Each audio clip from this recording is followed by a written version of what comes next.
Welcome home to USA Global TV and Radio, a place where dreams take flight, with authentic storytelling, diverse perspectives and meaningful conversations, where global stories unite and bridges are built beyond all borders. Discover world-class education, entertainment, hope and inspiration. Together, we're building bridges worldwide. Subscribe to our channel, USA Global TV. Download our app, USA Global TV. Be our guest or join our team. Visit usaglobaltv.com. Thanks to our founder and executive producer, Dr. Jacqueline Kerbeck. Music score by Yeffy Tang from Cloud Road Music. Voiceover artist Mike Porter. Creative direction by Paul Garcia. USA Global TV and Radio, your home for global connection. All rights reserved. This video and its contents are the exclusive property of USA Global TV and Radio. Unauthorized use, duplication or redistribution in any form is strictly prohibited.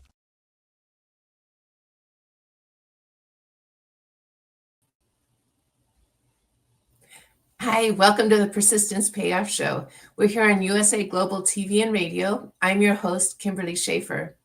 Persistence has been a part of my life as long as I can remember, and I'm on an extra journey with it in the second chapter of my life. I'm a first-time inventor and entrepreneur. I'm the inventor of the ring thing, which is a patented waterproof ring holder. And the journey to developing it, bringing it to market, and growing it has required a new form of persistence for me. One of the things that I've really appreciated during this show and in the people that I've gotten to speak with is learning about persistence and also how that changes over time. I think that the content of what is persistence is the same, but as we go through our lives, that changes. And when we're young, sometimes it's a bulldog, I'm going to get this done, laser focus. And then I'm finding as we get older that that quality is still there, but it's also overlaid with some wisdom and maybe a picture of how our project or the target of our persistence fits into our life and our family and our community. So it gets a little bit richer is one of the things that I've been finding. So that's been a transformative process for me to learn about. Someone who works with transformation a lot is our guest today, Pat BLACK-GOULD, who I'm extremely excited to talk with. She is an award-winning author, speaker, and a clinical psychologist. Her work focuses on resilience, inclusion, and the stories that history almost forgets. She has an acclaimed historical fiction titled All the Broken Angels. It's set in the United States during the Vietnam era, and it includes capturing the awakening of women's voices and the courage that it takes to speak out during times of community and cultural chaos. So she also has a children's novel titled The Crystal Beads, which tells the story of a child who was hidden during the Holocaust. Both of these books have been acclaimed and recognized nationally for their educational impact and their emotional depth. Professionally, Pat has worked with Vietnam veterans. She has been an LGBTQ+ veteran program coordinator, and she's provided medical care and mental health services to forensic hospitals and also to men's correctional facilities. She's written important academic work on mental health and cultural deafness. Her work focuses on inclusion, intergenerational strength, and the transformative power of our voices. So I'm really looking forward to talking to her today and learning. So please welcome Pat BLACK-GOULD. Hello, Kim, and thank you so much for having me here. I'm happy to be here today. Oh, thank you. I'm delighted to have you here. And feel like I have so many questions that we might need 2 or 3 episodes to cover them all. So, I would love to start just with your own journey and what led you initially into clinical psychology. What sparked that interest for you? Yeah, my background, my original background is in the theater world. And I really enjoy that. I did everything from just sort of regional theater. I ran a summer stock theater company and a murder mystery dinner theater company. And I did a lot of children's theater work as well. And all of that was in New York and New England. But theater's tough sometimes when it comes to paying the rent.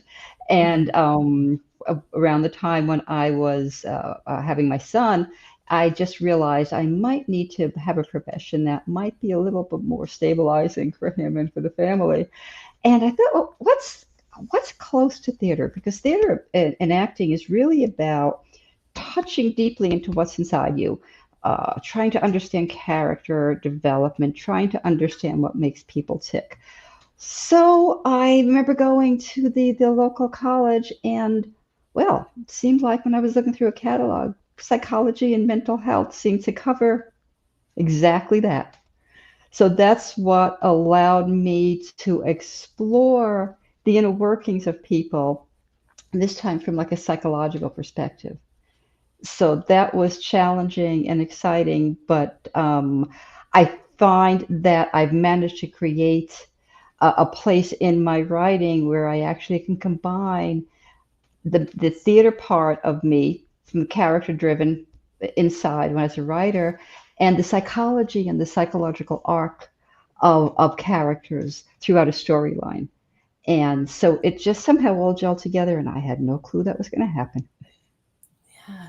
What a great example of, following your intuition where it leads you, and you didn't go into it with a lot of shoulds. You were open to what evolved, and look what happened. Here you are with nationally acclaimed books as a result of that.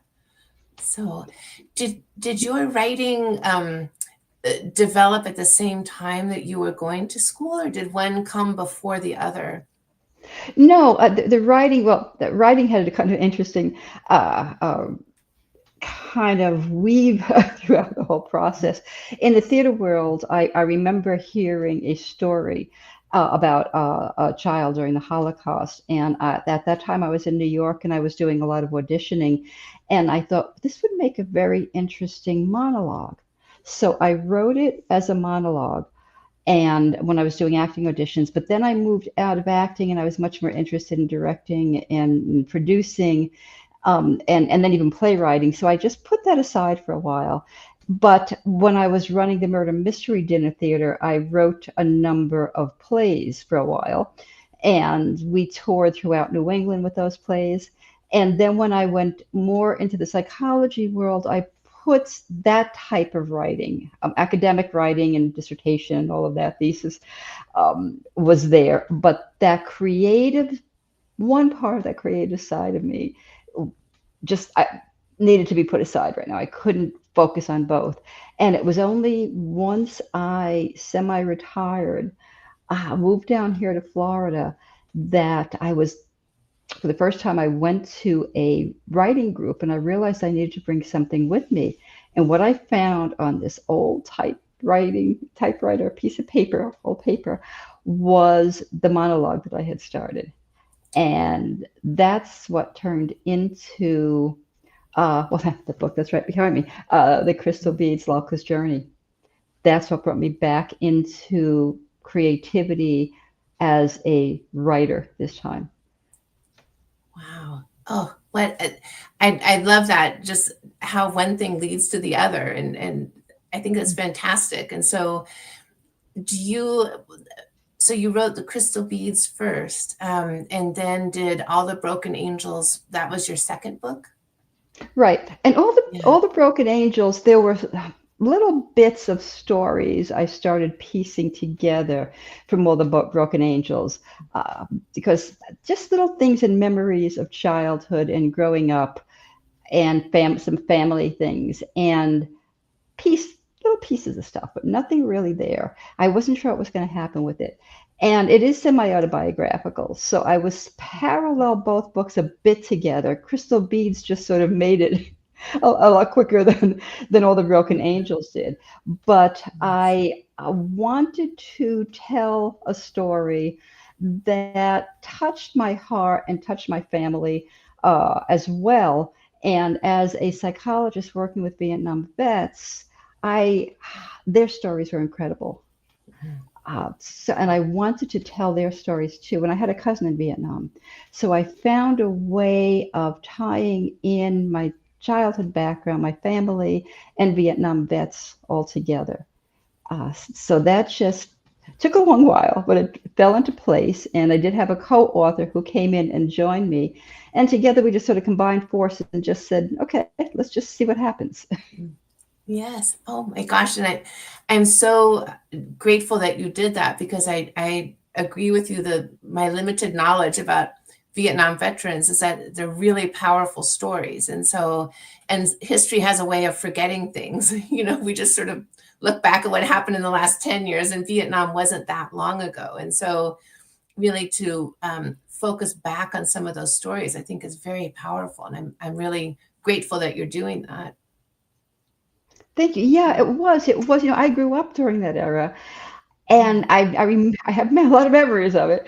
But how dynamic it was to write this. We have the women's movement. We have civil rights movement. We have the war going on. We have the birth of the LGBTQ movement. There was so much happening, so much dynamics going on in the country and in the world at that time. And I agree that I think we can easily lose history. And I was never a history buff as a kid. I really was not. It took me until I started writing both the Holocaust book and this book that I started really delving into our history and searching what was there. Because truthfully, we can learn so much from these stories in our past if we open them up, accept them, read them, and embrace the material. Because things tend to repeat themselves, but we always want to see things as, oh, it's brand new. This never happened before. This is the first. Guess what? We look at a bit of that history and we go, oh, yeah, that happened. And that happened before. And that happened before that. And decades and centuries before that. But we don't always take heed of that. We don't always listen to what happened there and learn from it. So that was one of the other parts of writing both these books, too. Can we learn? Can we get information from the past and use it to help us move forward? Yeah, I completely agree. And I think it's true culturally and also personally. We, as a culture, I think that's absolutely true. And I think as individuals, we can often see in ourselves and in other people that we don't learn from things that have happened always, and we can look back and see what we can do to change, and learn from that past. So, yes. When you're working on writing now, is historical fiction the niche that you are most comfortable in, or do you also write in other genres? I was in the past. I was a playwright, and that was a blast. I had a great time doing sort of murder mystery with the slapsticks and comedy, sense in there. And that was fun. I was able to bring it into the present. That was a 80s, 90s and everything. But right now I feel like I would have a hard time writing culturally about a lot that's happening right now in the world. I can tap on music, I can tap on some things, but I feel like I'm rooted more into the past and history. So I wasn't sure what was going to happen next after All the Broken Angels was done. I thought that, I'm going to stop a little, but I have other interests. I'm just going to breathe, figure out some other way to do it, maybe writing some short stories. But I started playing around again and brought myself right back to the later 1970s, which was a kind of about where All the Broken Angels ended. There is a chapter that's written in the 80s, but I wanted to continue more with women's issues, more with some of the other things that were going on during that time, and continue to tell some of the characters come back from that. So I just find myself going back there. And it's also fascinating for me to research. I think I said, Kim, that I lived that before. But yeah, when you research it, you really learn a lot more. I couldn't remember a lot of the stuff that was happening. I mean, broad strokes I can put in. But wow, it's fascinating. It's absolutely fascinating when we look and say, oh, really? Let me dig even deeper into something.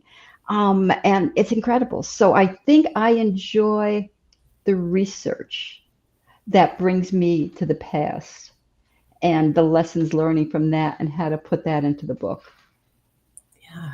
Oh, fascinating. Well, and I also, as you were talking, I was reflecting on what you were saying earlier about your own journey of just kind of following your instinct about things and how one thing led into the other. And so what you're saying now about, just following your instinct to continue in that path. I fully encourage you in that, because I'm a big inner whisperer kind of a person. So Yeah.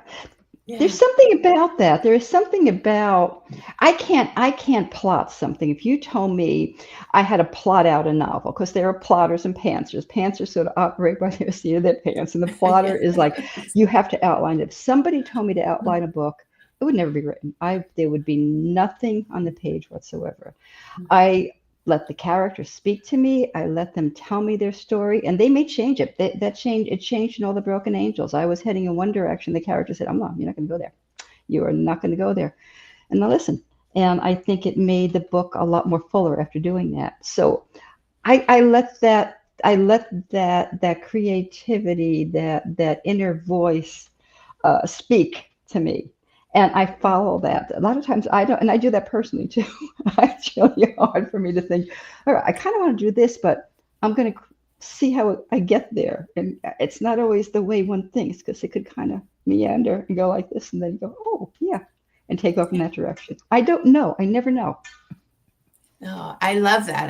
I'm very much the same way. So I definitely appreciate that. And so much of your work is about inclusion and resilience. And so I'm curious, and this is the Persistence Payoff Show. And so I'm very curious to know about the role of persistence and resilience in your own life, and in your own writing, and what you've learned about yourself during that process. And then my second part of the question will be how that shows up in your characters. But I'd love to start just with you.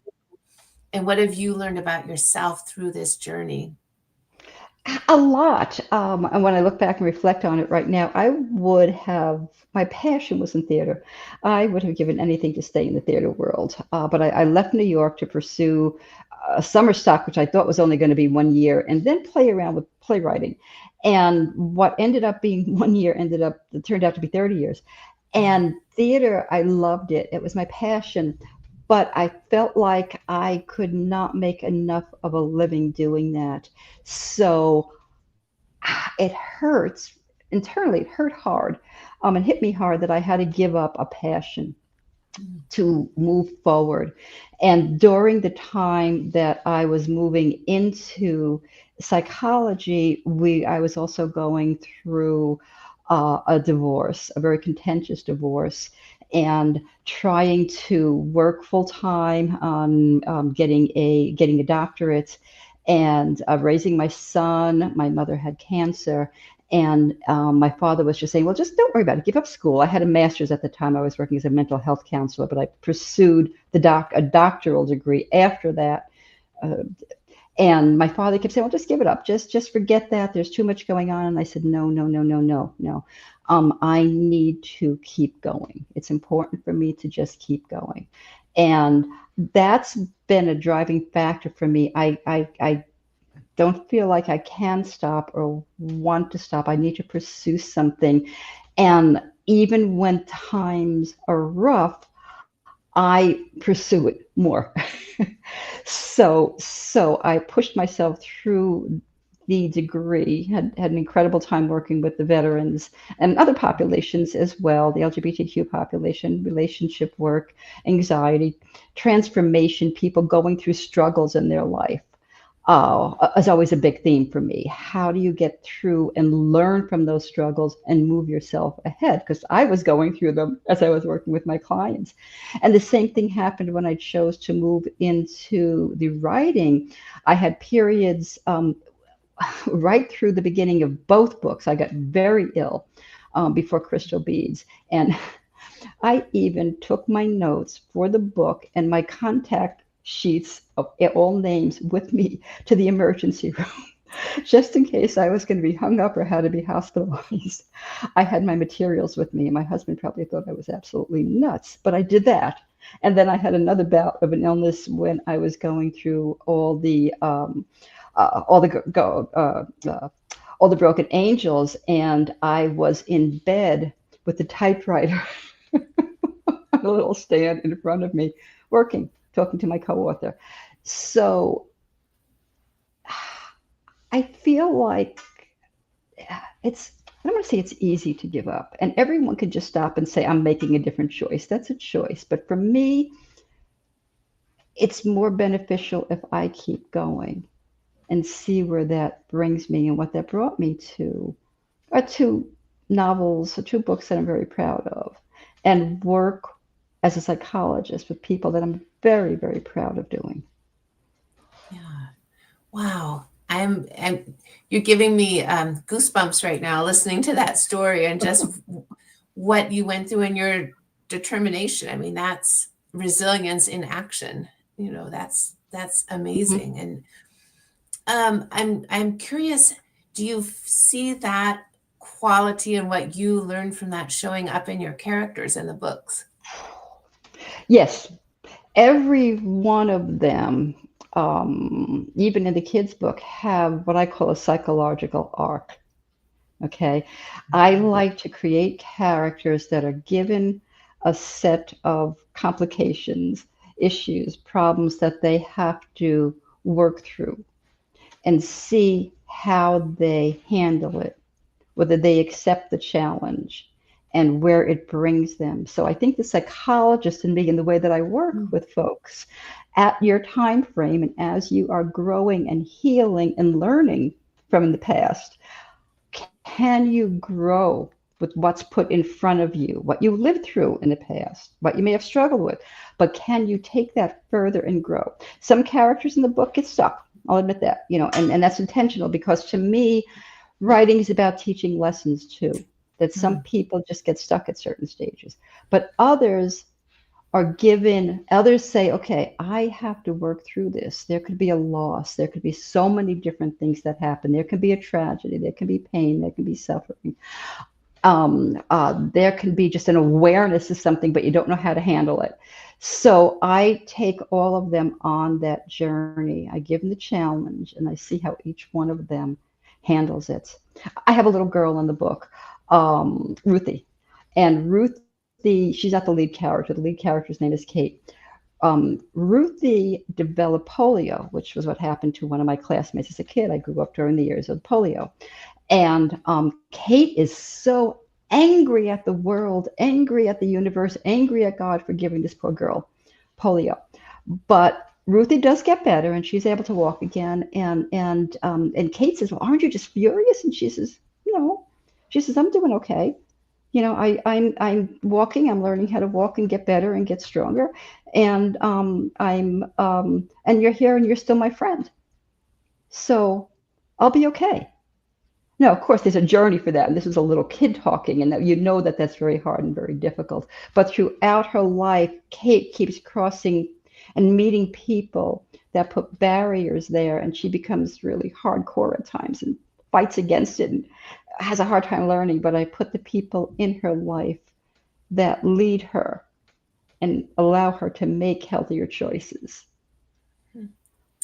Not easy sometimes. No, I can say that from my own experience. Also, right. It's sometimes not as complicated as we make it, but it's not easy. It's not easy. It's not easy. No, that's right.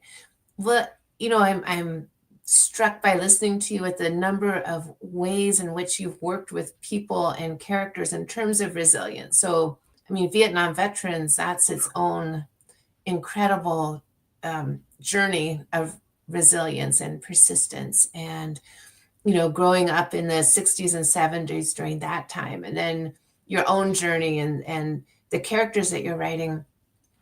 When you think about resilience and persistence, are there any qualities that you see are consistent across the people who stick with that? Is it really an individual thing, or are there certain kind of key elements that are, whether we recognize it or not, that are really consistent across people and situations? You know what I think, Kim? I think both personally and professionally, as a psychologist, there's got to be a willingness to open up, be vulnerable, and listen to others, because people will get stuck many times blaming and they can't get out of the blame game. Well, that happened because you made me do this. You did this. If it wasn't for you, it would be like that. Or if it wasn't for the universe, if it wasn't for the weather, if it wasn't for whatever, if it wasn't my boss yelling at me, I would be able to. And they get stuck in that sort of blame game of everybody else. They kind of fall into a victim role. So when you're in a victim role, you create a powerlessness and an inability to move forward because you can't see. You really cannot see what's in front of you. You have to have that ability to be vulnerable and say, well, maybe some of this is my doing too. But and more than that, want to change and not get stuck there. And yet people will live their whole lives in that blame game, and it's everybody else's fault. And I'm the great victim. But you try to get them to move past that, it's not going to happen. So with people that I work with and with characters, some change is slow because you just can't automatically say, hey, I'm going to go like this and now I'm going to go this way. It takes time. It takes inner courage. It takes strength.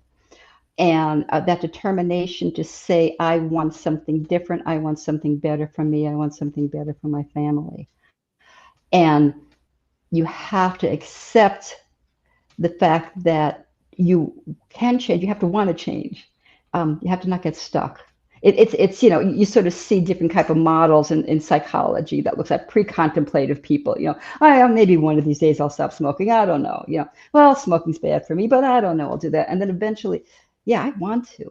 And then as soon as you see that little switch in them, you've got like, I want to. And they might not know how to do it, but that's where therapy comes in really well because they want this. So then you work with them on now we have movement. Barriers happen before that, but that little I want to, and I do that in the book too for Kate. I want something different.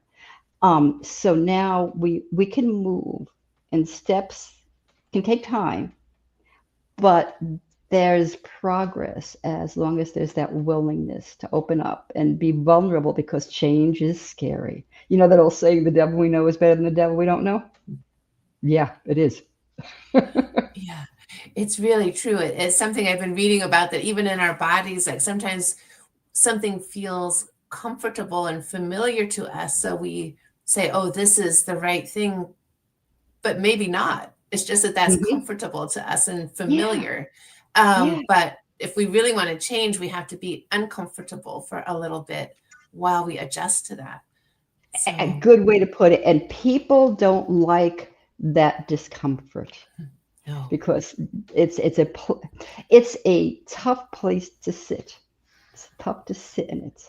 Yes, it really is. And yeah, I'm interested because you're I was reading on your website about your work with the transformative power of voice.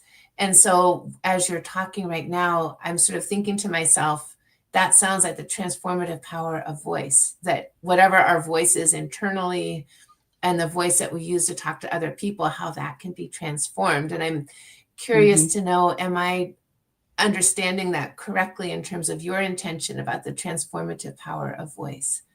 Yeah, it's what we tell ourselves too. It's what the message is. Oh, I can't do that. That's over my head. I can't do that. No, that's not it. You have to change that inner monologue, to what if I tried though? What if I took one step in that direction? So you're changing your way of thinking, which may be very foreign to anyone, and families also. If the families are more, oh, we don't do this, we stay with this, we do this, we only do this. You have to have that ability to, I always say, what if? With me, it's always what if? What if I try? What if I didn't? How about if I explore? So you have to have that. It's like, that little kid that's like holding on to mom's, shirt or dress or whatever, and hasn't yet had that ability to let go and step out and meet the friends over there on the playground. You have to let go of mom to take that step, right? You got to let go and walk a little bit, and you can turn back and look at mom, but you got to say, I want to see that. They're playing, I I can hold on, Mom, but I want to go that. And they might come back again and grab Mom, but they might go back out and play again. So that's the physicality of kind of that voice too. I love that example. I think that's really a perfect visual, and something that almost all of us have done, that like, I've got to let go of Mom, and take that step. And it is, as you were saying earlier, like sometimes these things aren't complicated, but it's not easy to do it. But we have to, that's where our inner strength and resilience comes in, and the courage to do that. Yeah. Courage is tough too. It's tough. Yes. And when you are out talking with readers of your books, do they, when you hear their questions and talk with them about the book, about both of the books, do they pick up on those qualities? Or I guess what I'm also trying to ask is, what are the things that people pick out the most about both of your books? I think they do, because there are very, very tough choices being made in the books. In the Crystal Beads, a mother has got to make a decision to give up her child to keep her safe. She had no other choice. She turns her into a Jewish mother during the Holocaust, brings the child to a convent school to have the nuns take care of her, just to keep her alive and to keep her safe. So people, will have these discussions all the time. How do you give up something? You love her, but you want to also keep her alive. How do you have the strength and courage to move forward and make a very difficult choice in life? So I'll also get questions about that, and I'll get questions about, how are we just not taking care of each other better? Because both of the books are about caring. And in the Crystal Beads, I'll see if I can remember the line I wrote. There's a part of it, the mother says to the nun, you're making this sacrifice too. Anything could happen to you as well. You're putting yourself on the line by taking in this child. And Sister Teresa's response is that, I trust that the power that unites us is stronger than the power that divides us. And to me, that's very much of a theme throughout the books too, because you see a lot of division in the world in the 1960s and 70s, when we were dealing with the Vietnam War, and we had two sides, a divided country. And can you kind of resembles what's happening in the world today? Can we talk to each other? Can we love each other enough to cross that divide, respect people, even though they're different? They might be on the opposite ends of the coin. Okay, and that happens to Kate and her cousin Halby. She loves him, but he's making a choice to join the military. She is part of the peace movement, and they clash. Can their love and of family and each other go past that for them to still care about each other? Can the people who are LGBTQ be accepted by their family? Can you love the person unconditionally? Can we love each other despite the race, the color, the religion? Can we have that unconditional love so that we do not end up divided? So we see that's a big theme in both books. Yeah, well, it's really powerful. And as you say, we are in quite a divided country right now. So if people are able to learn from that or reflect on it, that can only help us. I think, and I saw that you're doing a lot of work with book clubs right now. And is that, what is that process like for you to be a part of a book club and have them be reading your book and giving feedback on that? Oh, I love it. I love it. I've done book clubs. I've also done a lot of presentations, and it's very different, a different world when you are presenting, and they might just be coming to see you at a presentation and have maybe just bought the book and haven't read it yet, as opposed to someone who has read the book, and knows what happens at the end, because there's that line for me, especially when I do the presentations, how far do I get into it? Because there's a part that happens, and this is in All the Broken Angels, there's parts that happen that everything turns upside down, everything. And if they haven't read that in my presentations, how far do I go in describing something? Because I don't want to ruin the moment, you know. When I do presentations or book clubs for all the for the crystal beads, it's a short book, so I read the book. It takes about 15 minutes to read the book, and I read the book. So, and then we discuss it, and there's study guide questions and everything afterwards. But we've gone through the whole story. In Broken Angels, I stop, and there's a wonderful story of some other people in All the Broken Angels that I learned from a best friend of Albie in the book.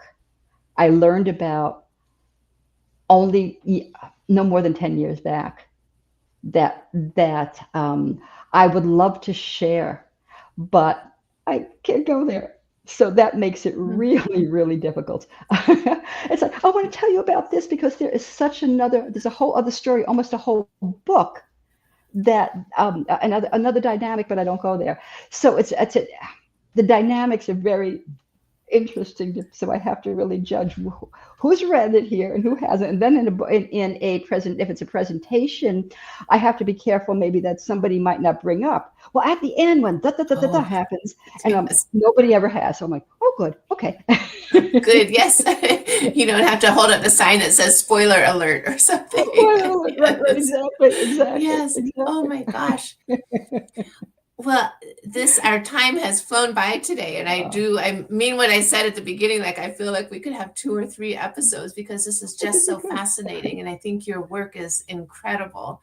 So I, first of all, want to thank you so much for being here, and also for the work that you're doing. I think it can only be healing and helpful to other people. Can you tell us how people can connect with you if they want to connect with you directly, if they would like to buy one of your books? How can they do that? Yeah, they can connect with me on my webpage right there, which is patblackgould.com. You can email me at patblackgould@patblackgould.com. That was a really silly long email. I made it way too long. Sorry about that, folks, but absolutely, you can go on there and send me a message, and absolutely reach me through there. It goes right to my email. I'm on Facebook, I'm on Instagram, and I'm on LinkedIn. I think I'm on Goodreads and everything too. So they can find me a whole bunch of different places. Please feel free to leave a message anyway. I'd love to talk to you, and available. I do presentations also online or in person if folks want to have a book club online. I'm actually meeting with a group from Minnesota, I think, next month, which will be a lot of fun. I'm not traveling there, but it'll be online. Well, I mean, lucky book clubs. That's all I can say. They're very lucky to have you join them. So, well, thank you so much. And I hope that we get a chance to talk again. And this has just been so interesting and informative. And I'm coming away inspired. So thank you so much. Oh, thank you, Kim. It's been a real pleasure. I really enjoyed it. Yeah, thank you. Wow, I'm truly inspired. I've had goosebumps multiple times during our discussion today. So I always end every episode with a quote about persistence, and I select the quote ahead of time, not really knowing exactly how our conversation will go.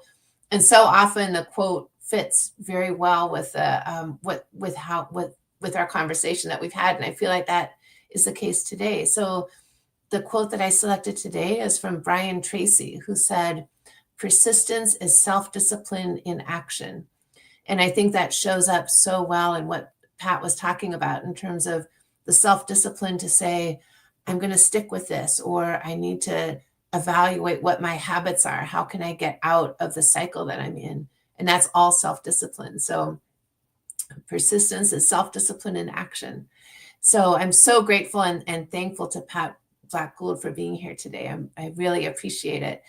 If you would like to connect with me, you can reach out. I would love to hear from you. You can find me on the website ringthing.com. My email is kimberly@ringthing.com. I'd love to hear any comments that you have, any suggestions for guests, or anything that you would like to share. So please feel free to reach out. We're here every other Tuesday at 12 o'clock Pacific time live and available anytime on YouTube on USA Global TV and Radio. Thank you so much. Get ready to wear the brand that's changing the world of media. Introducing the official USA Global TV and Radio online store. From our TV show hosts to our incredible global guests, you asked, we delivered. Rep your appearance with pride. Whether you've been on air, hosted a show, or tuned in, we have something just for you. Visit us at usaglobaltvradioshoп.myspreadshop.com and start shopping today. Check back frequently. We're dropping fresh new designs all the time. Showcase your role in our global community. These designs celebrate your voice, your story, your presence. It's more than just merchandise. It's a movement of hope, inspiration, education, and elevated listening. Head to usaglobaltvradioshoп.myspreadshop.com. Your spotlight awaits. USA Global TV and Radio. Elevate your style. Elevate the world. From the magical world of the amazing adventures of Lady Ella comes a heartwarming new journey filled with kindness, courage, and compassion. Lady Ella, the beloved ladybug and listening mentor, is back, and this time she is not alone. Meet her brave and thoughtful brother, Lord Jack. Together, they take flight on their very first kindness adventure. Along the way, they meet 3 new friends in need: a duck feeling discouraged, a mouse struggling to be understood, and a busy little bee who's completely lost. But with the power of elevated listening and simple acts of kindness, Lady Ella and Lord Jack show us how understanding and empathy can make the biggest difference in someone's day. Written by Dr. Jacqueline Kerbeck, the listening mentor, this 9th book in the best-selling Lady Ella series teaches children ages 5 to 10 the essential skills of listening, kindness, and etiquette. Now available for pre-order on Amazon. Scan the QR code and order your copy today.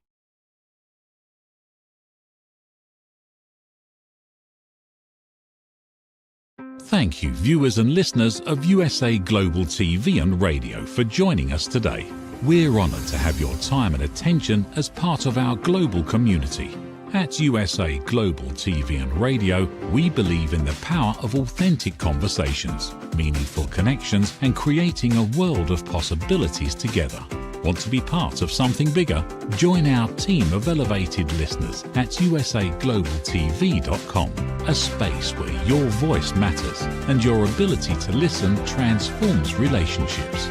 Stay connected with us across all our platforms for thought-provoking discussions, expert insights, and empowering stories. Subscribe to our channels at youtube.com/c/USAGlobalTV.